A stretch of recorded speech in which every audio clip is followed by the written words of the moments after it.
그렇죠. 뭐 환자분들 임플란트 하러 오면은 이제 물어보는 게 임플란트 많이 아파요. 그 다음에 뼈 이식을 해야 되냐고 물어보는 건데 왜 내 몸에다 인공뼈를 넣어야 되냐 많이 물어보긴 하세요. 뼈 이식을 항상 해야 되는 건 아니에요. 그리고 뼈 이식을 안 할 수 있으면 안 하는 게 더 좋죠, 사실.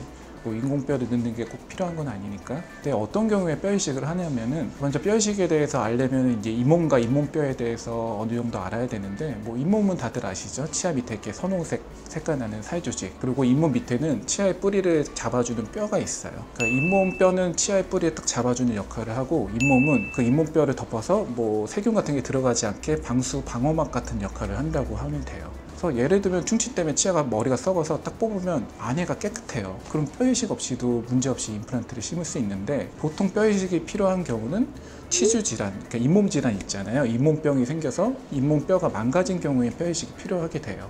잇몸뼈가 있어서 뼈가 망가지는 건 어떤 거냐면, 잇몸 자체에 치석 같은 게 달라붙어서 세균이 있으면 잇몸이 들뜨게 되죠. 그러면 방수막이 터지면 어떻게 돼요? 안으로 세균이나 막 물 같은 게 들어오잖아요. 그 잇몸뼈가 막 이렇게 울퉁불퉁하게 다 녹게 돼요. 그래서 치아가 흔들리게 되고, 뽑고 나면은 예쁘게 구덩이가 생긴 게 아니라 막 여기저기 막 싱크홀 같이 파이게 되죠. 그러면 임플란트를 심을 때, 보통 임플란트를 심는 과정은 이제 땅을 단단하게 다져놓고 위에다 건물을 세우면 된다고 생각을 하는데, 이제 건물을 세우려는데 땅이 평평하지 않고 막 여기 울퉁불퉁하고 막 싱크홀 같이 구멍이 있단 말이에요. 그러면 어떻게 해야 되냐? 당연히 그 구멍을 메꿔 놓고 채워야 되잖아요. 건강한 치아 같은 경우는 뽑고 나면 그 구멍이 자연히 메꿔지는데, 아까 말씀드린 것처럼 잇몸뼈가 다 망가진 경우는 그 구멍이 너무 많아가지고 자연스럽게 안 채워져요. 거기다가 임플란트를 심으려면 어떻게 해야 되냐? 뭐 임플란트 정말 얇은 거 심으면 되겠지만, 얇은 임플란트를 심으면 부러질 수 있으니까, 그럴 때는 집안을 이렇게 평평하게 단단하게 다 만드는 과정을 하고, 그런 게 이제 잇몸뼈 이식이라고 할 수 있죠.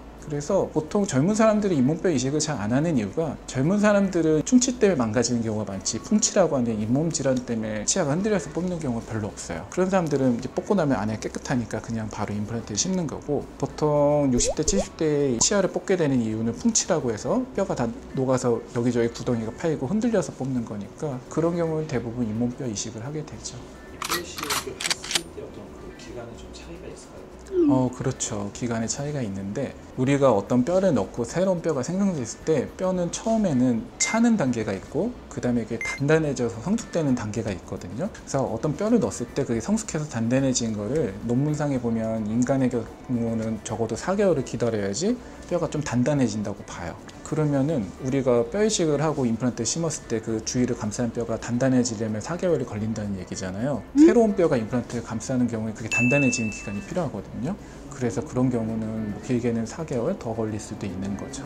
뼈 이식이 안 되시는 분들이 있어요? 안 된다고, 안 되는 경우가 있긴 있죠. 그런데 이론상으로는 가능은 다 해요. 그런데 제가 가능하다는 게, 예를 들면 뼈 이식 수술을 한 2년에 거쳐서 한 3-4번을 하면 가능한 분들도 있겠지만, 너무 힘든 과정이잖아요. 그러면 이제 부분 틀리를 한다든지 그렇게 대체를 하는 게 될 거고, 그런 분들은 이론상은 가능하지만 현실적으로 불가능하다고 보는 거고, 두 번째로 제일 중요한 게 전신 건강도 되게 중요해요.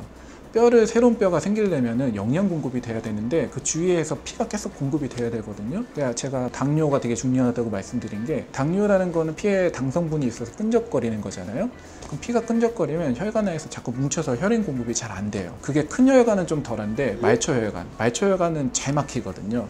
근데 잇몸이 빨간색인 게 말초혈관이 많아서 그래요. 그러니까 잇몸 쪽에 혈관이 진짜 많은데 그 당이 있은 분들은 잘 막히니까 임플란트 심어도 피가 공급이 안 돼요. 그러면 뼈가 안 생겨요, 잘.